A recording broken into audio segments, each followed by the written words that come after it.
has assets of about 100 billion New Zealand dollars. HNA says it's disappointed and the current political environment about foreign investment will influence its next step. The Transport Agency is looking at putting tolls on 4 new roads, saying it could raise $28 million a year. A report released under the Official Information Act has found the roads all meet the agency's criteria to have tolls. The criteria includes having a free alternative route drivers can use and an acceptable level of community support. The roads are Transmission Gully and the Petone-Granada link, both north of Wellington, Puhoi to Warkworth near Auckland, and the Tauranga North Link. The agency says it's still early days and no decision has been made yet. One of the British Prime Minister Theresa May's closest allies has resigned from cabinet.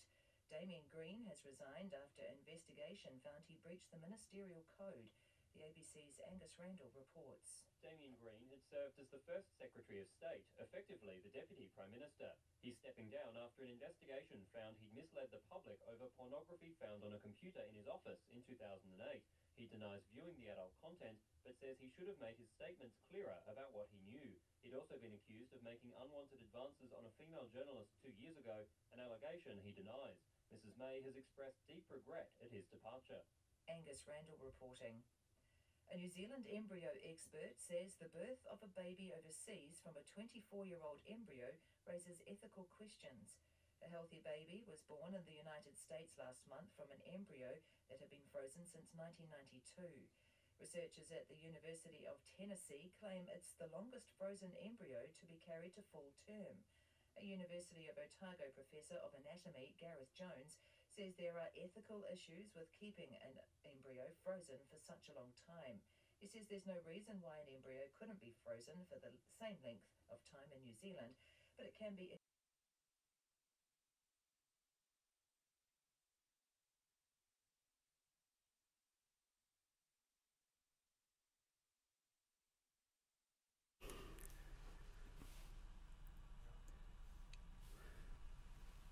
Okay, my name's Justin Gregory. I'm sitting here with Bruce Hopkins, who is the presenter and producer of The Long Way Home, all about his experiences of walking his father's and brother's ashes along Te Aroa, New Zealand's trail, from Cape Reinga in the north to Rakiura, Stewart Island in the south. Bruce, welcome to the studio. Thank you so much. It's a nice place to be after some of those road walks and forests I've been ploughing through. It's not as scenic, but it's a bit easier on your feet, isn't it? Yeah. Well, it's pretty scenic. You're a good-looking guy, you know.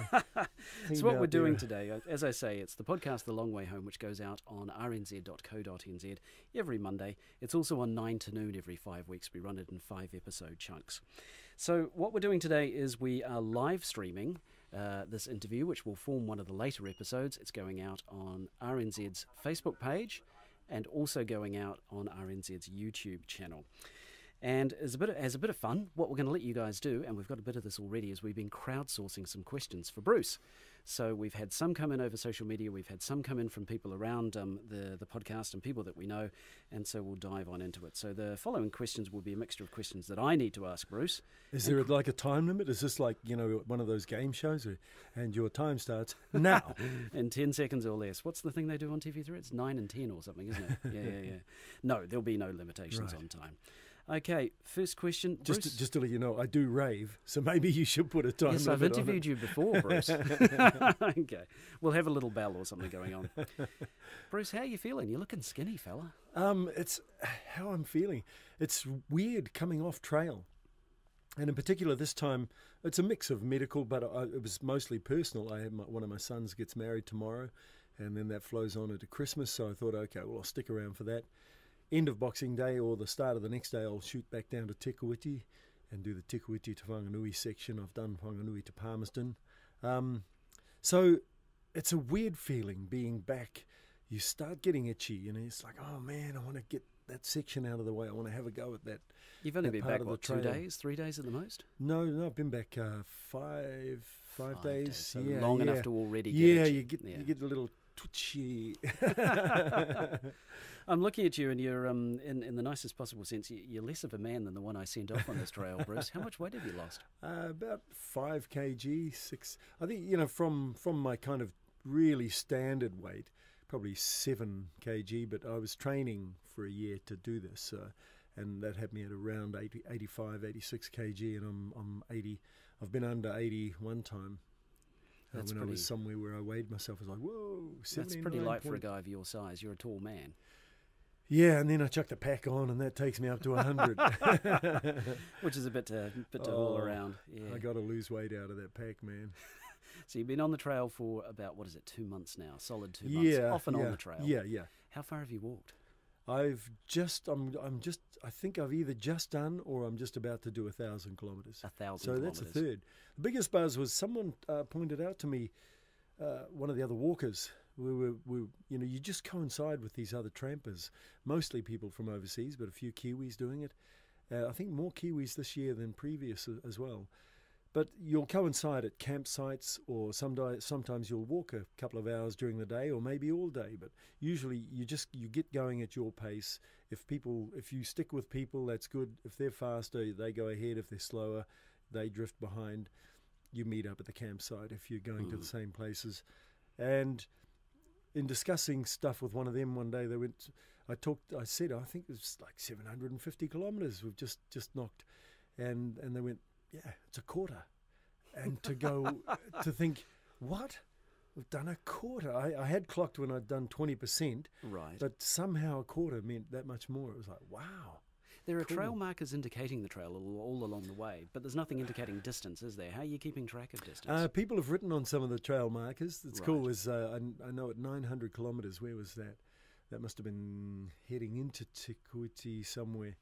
Or was it? Yeah. But it was, someone had written 900 kilometres. But when you say there are trail markers, it makes it sound like it's really obvious where you're walking. It ain't. It ain't. I pretty much every day I'll have, and it can only be 20 metres off the track. I got caught in a massive blackberry enclave, and it was a slog to get in there, thinking I was following the track because it was where I saw grass had bent over and people had walked. It was coming out of a creek. And this is going into Bunnythorpe, and on the way to Palmerston North.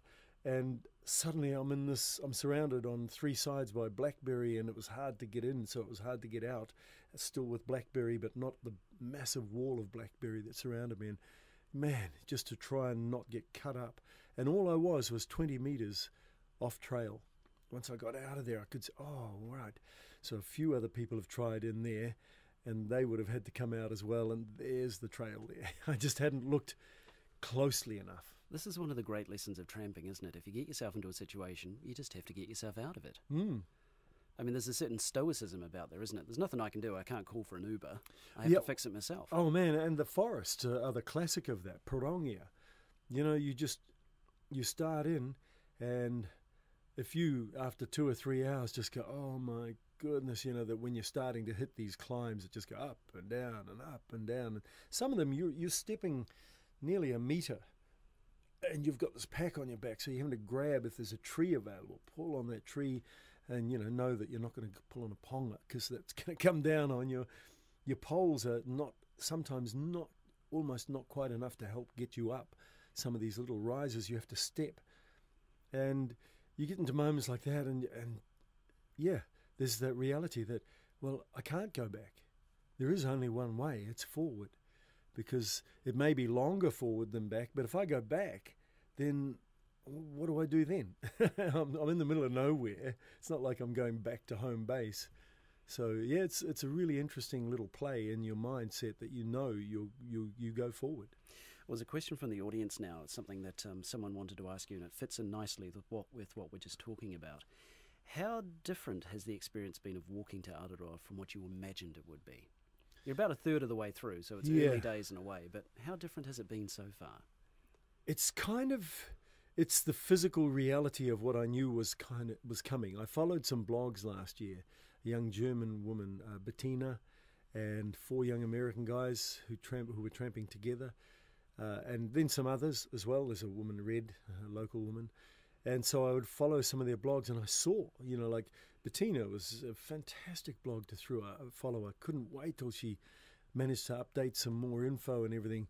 And you saw the photos of the blisters, and you saw the photos of the mud, and you read her her writings of how she was just so not into it and hadn't been into it anymore for a couple of days, but knew that she just had to keep going because she's in an isolated part of the country where, as I say, there's only one direction, it's forward. Going back is not going to achieve anything. And so so I kind of knew it was coming, but it's brutal. It's kind of more brutal than I thought it was going to be. There are days that are more brutal. And are other trampers, well, trail walkers, I guess, are other trail walkers along the way reporting the same thing? Because it's mostly foreigners, isn't it? Yeah. It's very unlike a lot of the long trails. There are people who do lots of long. There's a thing called the Triple, and that's the PCT, the Pacific Coast Trail on the west coast of America. And then there's the Appalachian Trail on the east coast of America, or over towards the east. And then there's a couple of European ones and stuff. And so there's a thing called the Triple, which I forget what the other ones is included in that. And so they come over here and do this, and this is hard. This is brutally hard. Those ones are hard, but the people invariably say this is crazy. Some of the stuff, that first 4 days on the beach, even the most experienced. This is walking Cape Reinga along 90 Mile Beach. Yeah, Te Rerenga Wairua through to Ahipara. And I worked out it's 90 kilometres, basically 90 kilometres. And your average step is a little bit less than a kilometre, a metre. Mm-hmm. So basically you're doing about, I think, 100,000 or more steps. And so no matter how well worn in your boots or whatever are, just one point of rub, you do that 100,000 times. It's like when they do car tires, they spin them.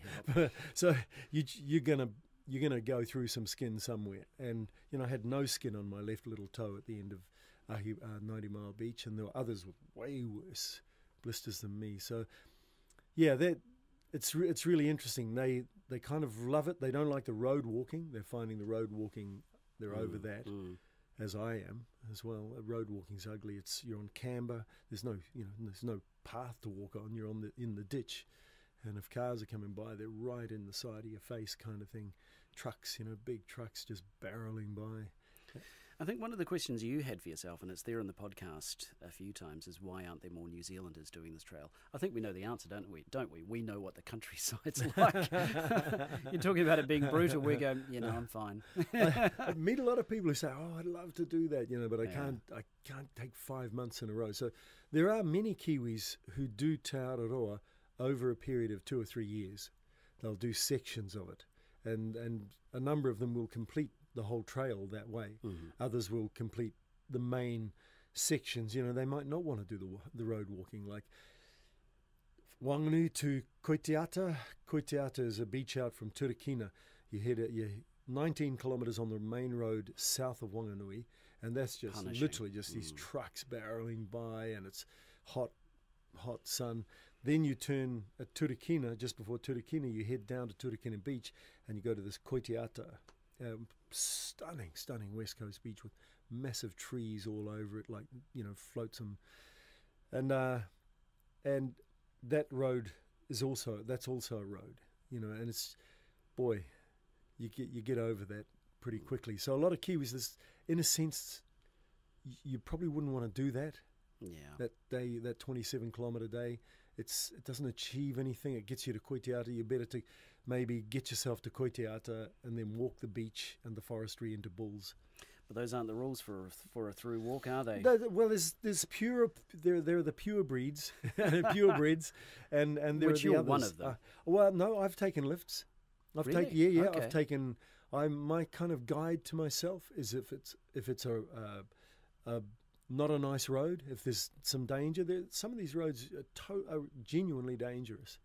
Heading out to Clevedon and Alfriston, it's quarry trucks coming. You're down in the ditch. There's new seal on the road. Stones are flicking up. It's not cool, and you're doing that for hours. And so I deviated around. I took a side road. I was getting close to where the quarry was. I took a side road, and it just so happened there was an orchard there selling real fruit ice cream from with their strawberries. But I went up that way, and lots of people do that. And then I took a couple of K ride from someone into Clevedon. It was just more road heading in. I'd already done well over 20K, And if I've got over 20k and someone gives me a ride for Koitiata Beach, it was 2 kilometres. Yeah. One of the most popular questions that's come in has been a pretty obvious one, I think, and it's one we're all wondering. How are your feet feeling? Your feet are good today. Yeah, they're a bit messy. There's two toenails that are gone, but they were painless. I didn't experience pain. They just wore off. that little one there that came off the other day. That's nasty. That's still from 90 Mile Beach. We have a fixed camera, unfortunately, so we can't show you. Or maybe, perhaps, fortunately, we can't show you. The middle feet. one on the right foot started blistering around it a couple of weeks ago, and it's finally come off. Because you've swapped from heavy tramping boots to trail walking shoes, and as soon as you can get those off, you get straight into your jandals, don't you? Oh, yeah. But the trail runners, man, it was all the young dudes, especially from overseas. And there's a couple of Kiwis that I saw with them as well, and they're a whole different gig. They don't last as long as the hiking boots, but trail runners are a whole other breed, and they have this really wide toe cap, so your feet are flat across the toe, and there's almost zero. The ones I have are zero drop, so no drop between the heel and the front of the foot. Man, it makes a difference. It's just, people say, oh, what about the ankles? But I've been walking the most rutted farm turf. It's all the farmers have found the ground was really rutted up after a soggy winter, and then it's just instantly gone concrete with this weather we're having. And so it's deep ruts all over even though it looks grassy, it's just rutted all over the place. And my ankles have been fine. Your so feet far. are rolling in stiff boots. Yeah. You'd be rubbing and rolling, and in soft in ones the you're forest, just rolling. you're on tree roots like this. Yeah. They're just you're walking. That's your carpet for Yeah. vast sections of it. Now, of course, the other question that everybody wants to know about, a few weeks ago something happened. You've been walking with your father and brother's ashes from Cape Reinga to Stewart Island. They got lost. I've actually had someone ask me if it was a publicity stunt. It was not a publicity stunt. Not a publicity stunt. Yeah. Where do you think they are is what everyone's asking. I struggle to try and... Part of me still believes they're just sitting somewhere in the pouch where they've fallen, but I've looked everywhere. I only went to 3 places, a cafe, New World Supermarket, There was an RNZ camera in there as well, a small digital camera. And that was emblazoned with RNZ. So if anywhere like those places had found it, they would have had that immediate point of contact. So it's either they're just sitting in some little nook or cranny that, I haven't looked, but I can pretty much guarantee I think I've looked everywhere. Or someone's found it, got the camera, which is no use to them because they can't charge it. There's no charger in there. And seen these 2 little things in the side pocket and probably opened them, maybe tried to open them. I had taped them shut. Yeah.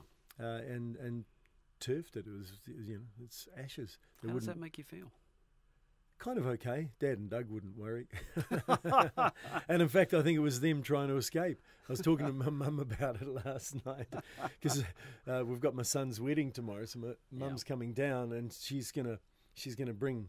They're bringing a little vial of Dad's ashes again, and I've got to actually call my sister-in-law to see if she did keep some of my brothers after she'd scattered them. So I may actually have some more. What are you going to do? Strap those to your body? I think one of the really interesting questions that came in for me was when we first spoke to you for the very first episode. You were telling us the story of your father passing away and your brother passing away, and you had quite a strong emotional response to it, which I think took you by surprise, eh? Yeah. With my brother, it was because I was the celebrant at the funeral, so. That his mates has threatened me with the bash if I cracked up. So you had to keep straight. So and so I've always been pretty cool around it. My sisters Lindley and Wanda and my mum Coe, they still get pretty raw if there's any discussion around Doug, and I'd always been really fine with it really. So it was I have found a couple of times, even on trail. I was talking to someone at one point and suddenly this emotion started to well up and the tears started to form. But well, that was the question. Has walking with the ashes changed your relationship to the grief you're feeling, to the loss of your father and brother? No. They, I knew them very well, as people, and they truly, if anything, they've caused this. If there is an afterlife, and a spirit being or something, they're in cohorts going, bugger this, man. What are you? We got you, wee Bruce. Yeah. We got you. Okay. You had to come off the trail at one point because you hurt yourself in Northland. You got a cellulitis infection in your left shin? Cellulitis, smashed my shin, yeah. And when you were starting again, you were expressing quite a bit of anxiety about getting back on the trail, about preparing for it all. What was that all about? I don't know, because it was the same when I started at the beginning, except that was longer. I had about a week of this anxiety building up and kind of like freaking out a little bit, and then being injured and going back, even though I'd done through to Bream Head, to Whangarei Heads on the northern side, which is, a nice chunk of the journey, which included the beach and the forests and then the East Coast beaches and the Russell Forest. I started experiencing that again a couple of days out from restarting. And I'll probably experience it now that I'm having this break and going back down. I'm going into quite a full-on little session of where I'm going to be very isolated. And so I don't know what it's about. I think it's self-doubt, maybe? Yeah, there is a self-doubt. And I'm not just trampers, man. Many of the ones that I've met and spent periods of time with at campsites, etc., they're so organised. They are onto it, man. And I feel I'm kind of like the last one to leave the campsite. You're a man who loses things. Yeah. So I'm a little bit of a space case, but I obviously, what I'm learning is, well, wait a minute, man, you've got this far on it, so you're obviously doing something right, And a lot of them lose me in the hills. I did all my training on steps and hills and everything, weights in a pack, and I'm quite amazed how I'll get into a forest, and once the hills start, and they're steep, and they're demanding, and you're not looking at any views. You've got to watch every placement of every step, both up and down. And I get to a point where I don't know what it is, after a few hours, where I just, I'm over it. I still get that point. And I've got some big ones coming up, called the Tararuas, and the South Island, the Richmond Range and stuff. And so already I'm excited about having to face them. So maybe that's something that's grown in me. I'm starting to get excited at the prospect of those challenges, but they're also scaring me. You've met plenty of people along the way. Some of them have been fellow walkers. Some of them have just been people along the way that you've met. Who sticks in your memory the most? The most? Whoa. Who's in your memory right now?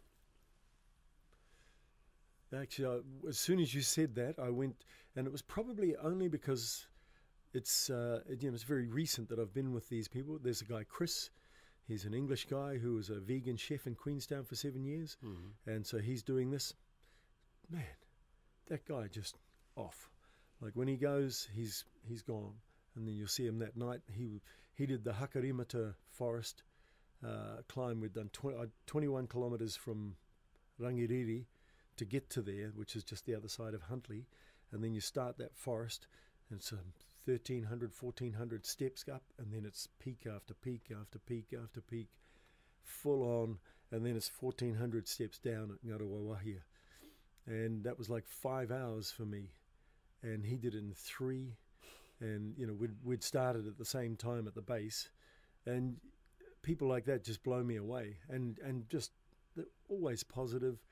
It's really hard to pick any of them out. Just as it's just as difficult to pick out any of the trail angels. They each in their own way have these wonderful.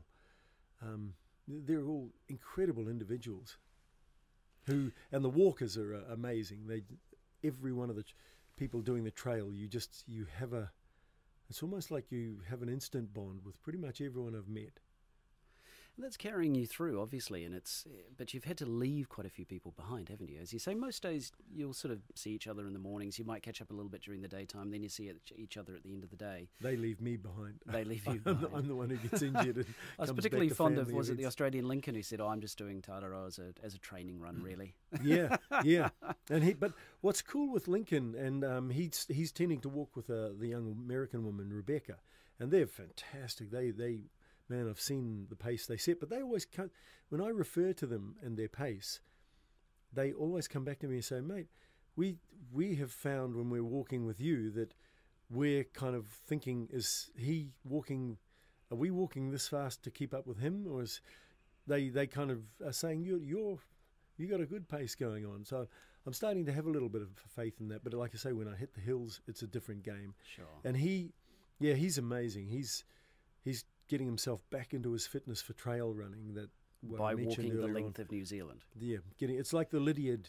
It's like that Arthur Lydiard style of training. Like, get your base fitness in. That's why his marathon runners had to do 100 kilometres, 100 mile a week, and that was, you just focus on that to start with. Get your base fitness, then you can start playing around with it. Well, it might surprise you. It might make you feel good too. I edit the audio that you send in each week, and I think most you of do the a time, fantastic job. well, thank you very much.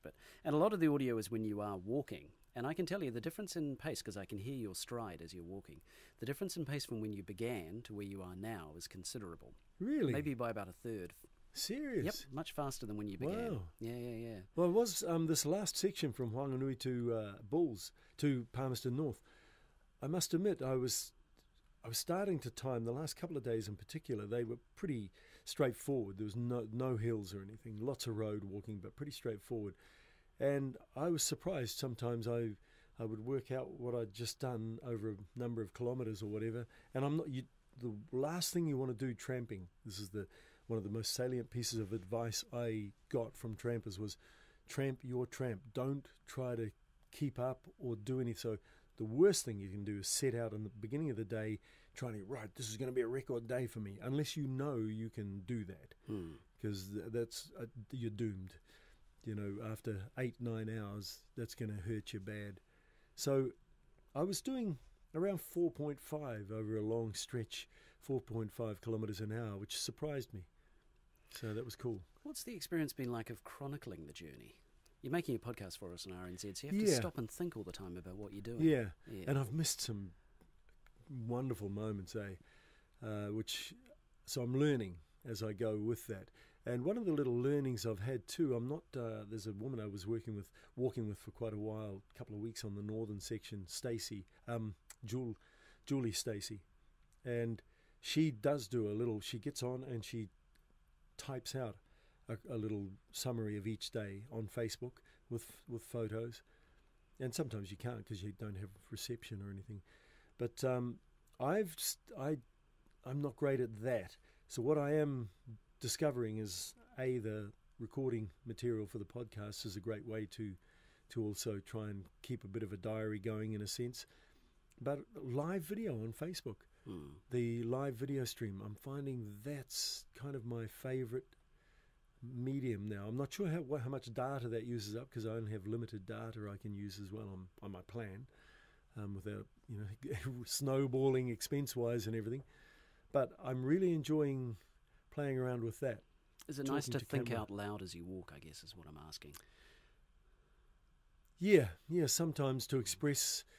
Often not a lot of stuff comes into your mind, and stuff that does rolls over and over and over at times. And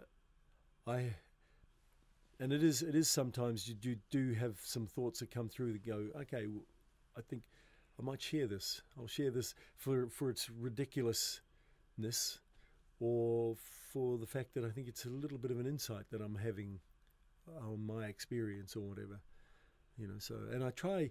I hope I'm going to loosen up more and more.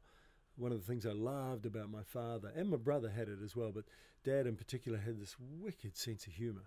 He was just somehow. I used to think of Spike Milligan when I would think of Dad's humour. Sometimes it was off the rails and quick, and so sometimes I find myself in the podcast being a little bit too serious or something, So, and I know that I have I have more humorous angles to things. It happens to all of us. The microphones get turned on and Yeah. people suddenly go, ooh, I need to speak seriously now. It happens to me all the time. So you're off trail at the moment. Oh, actually, what's that right in front of you? That's a question. Yes, yeah. So I've just bought a dehydrator. So Just hold it up to the camera. Show I've got us what we're looking at. stuff dehydrating at the moment at home. This is I buy these at the outdoor stores like Macpac. Give me a nice little deal on these. And this is here's the recipe. This is for two. This is one of the trampers from the Auckland Tramping Club. My first ever tramp was 2 days in the Kaimais. That's the only tramp I've done before taking on Te Aroha. And this woman said to me, buy the main meal serves two. Buy the 2-pack. It's slightly more economical. Open it up, pour it all into one container. So I've got bought 4 of them. I only had 4 of these in that store. So I've got 8 meals, 4 of these. So I'll open them all up. I'll pour them into the one container, and then you cook them in this bag. It's a foil packaging, so you with a zip seal on it. So you open it up, pour the amount in there, pour in the right amount of boiling water, and then seal it up for 10 minutes. And boy, it can taste magnificent at the end of a day of a hard day's tramping. Great little accidental advert for that company there. Never mind, moving on. So when you're on the trail, you're eating dehydrated food. When you hit a town, what happens? Yeah, you pig out. As Rebecca alluded to, Rebecca and Lincoln, I think, Yes. when I was first started back after my injury on Marsden Point, walking to Waipu, and they were on the podcast. You played that part where she talked about having ice cream for breakfast, but the night before they bought a loaf of bread and they made these burgers out of burger patties and any other junk food. And as she'd said, you would never eat this in your normal life. But I think it was, top 5 meal of your life, I think she was. And you do, my new craving, initially it was ginger beer. After the forests up north, every day I'd just be, and most days you couldn't get one, but one day you come past the Mangamuka dairy and it was just ginger beer, and they had one left and I got that, which was just magnificent. And they toasted sandwiches. They have a coffee machine there. They cater. There's all these little. What's fantastic is there are these small businesses in rural New Zealand who are getting tens of thousands of dollars a year trade through Te Aroha Trail. It's direct into that community. It's a fantastic form of tourism for this country. And the people who can, you after 90 Mile Beach and the 4 Northland Forests. Apparently, I hadn't realised it, but it does weed out a number of people. They go, you know what, this trail's not for me. I'll go and do some parts of the country that I wanted to see, or I'll go to the Hobbiton's and I'll go and do some of those, and I'll do some sections of the trail. But walking this kind of trail is not the sort of exposure to New Zealand that I wanted to see, that I wanted to have. So it's quite interesting, but. The diet thing, a glass of beer goes down so fast. And you've adopted thick shakes, I think, too, haven't you? Thick shakes are your big passion in life now. Yeah. Man, magnificent. Fair enough. How's your health, Bruce? Health, I'm over it. My health, I feel fine, but we'll go. It's because it's a natural part of being a human being. Mm-hmm. After the 4 forests up north, I had 3 days they were 9 to 10 hours days every day, and I sweat a lot, and so I was sweating for 8 to 9 of those hours, and solid, really just soaking in sweat. After 4 days up there, I went to the toilet one time, and what came out was black liquid. It was literally black. So that was a little freak out, but I could see that it was blood, and it wasn't until I got to Auckland. I looked up online, first chance I could, why would you have blood in your urine? Of the list of reasons, endurance, activities, sports, dehydration, and I have an anticoagulant that I take after my heart operation just under 2 years ago. So those are 3 of the list, and it's like, oh, okay, I know what's causing this then. It's that combination of that. So I just need to take that into account when I'm setting about. That was in Northland, and now more recently you've had another bout of it. Yeah, going through from Hamilton to the base of Parongia Forest, and then camping overnight there in the stunning Kaniwhaniwha little campground with the river. We're soaked in. It was just glorious. And then doing Parongia, they recommend staying at the hut up there, but most of us, there were 4 of us from the campground that day, and we all wanted to get through. So went right through, and that was a long day. That was about a 10 and a half hour day. Then the next day was another long day into Waitomo, and those 2 days, again, black. I could see it was getting darker, and then it was black at one point each of those days. Then the day and I thought, okay, Tikawiti, there's a hospital there. I'll go to the hospital when I get there. I don't feel anything. And then when walking Waitomo to Tikawiti, I don't go to the toilet at all day. I'll go to the toilet through the night a couple of times, but many of the other people have said the same thing. You know, you're just dehydrating so much, you're sweating so much. You're trying to put as much in, 2 to 3 litres, but you're reaching an equilibrium, I guess. So I had to have a pee on the way to Tikawiti. Stepped over at in the forest there, and it was red blood. And it was like, oh, there's a little change going on. So I went to the hospital, had blood tests. I'd checked with a doctor here before I set off after my injury again, told her about this, had blood tests then. Everything comes back fine. So that doctor recommended I get a scan at some point and recommended I come to Auckland then, but I wanted to get something else under my belt. So I did, instead of doing the isolated Tikawiti to Whanganui section, which is 10, 11 days, I got a bus to Whanganui and did from there to Palmerston 4 days. So I'll go back now and do the Tikawiti to Whanganui part. But I've had the scan, and there's a little thing they want to look at in the bladder, in the lining of the bladder. There's some little thing, but it doesn't sound like it's something that's too worrying. Kidneys are all fine. They were thinking about maybe kidney stones or whatever. But so everything comes through fine, and I'm pretty much. I've got my anticoagulant brought down to 110 from a 150 serving. So you're feeling fine. Everything looks like it's going okay, aside from a few slightly, what's the word? Vivid moments. Oh, honestly, when it first happened, and even the second and third times, and when I had to give a sample at Tikawiti Hospital, the nurse said, "Oh, can you give a sample?" So it's in there, and she went in and she came back and she went, "You weren't kidding about that colour, were you?" It was like, and it feels surreal. It feels surreal when you see that. It's like, whoa, this is me. This is coming out of me. So just like the countryside, it's been an up and down experience. You're taking a few days off, as you say, for your son's wedding, for Christmas, a little bit of a break. You're heading back out on the trail soon. How confident are you feeling for the rest of the trail? I have, from the experience I've had, I would never be so bold as to say, I shall conquer this. Yes, I'm looking around for some wood no wood here. Because, stuff happens. There is a German couple that I was walking with, again, before my injury for a couple of weeks. And they were machines. Beautiful, amazing people, such cool people. And but machines. And I've just had a message saying one of them has had an ankle injury. So he's been out for a couple of days. It doesn't matter how fit, how strong you are, and tramping's not about strength. It's about, I learned this from the Auckland Tramping Club. It's a power to weight ratio, and so, which is a form of strength, but it's that version of strength, and it's part of it is luck. I've had a couple of times, man, when I've been hauling up some steep.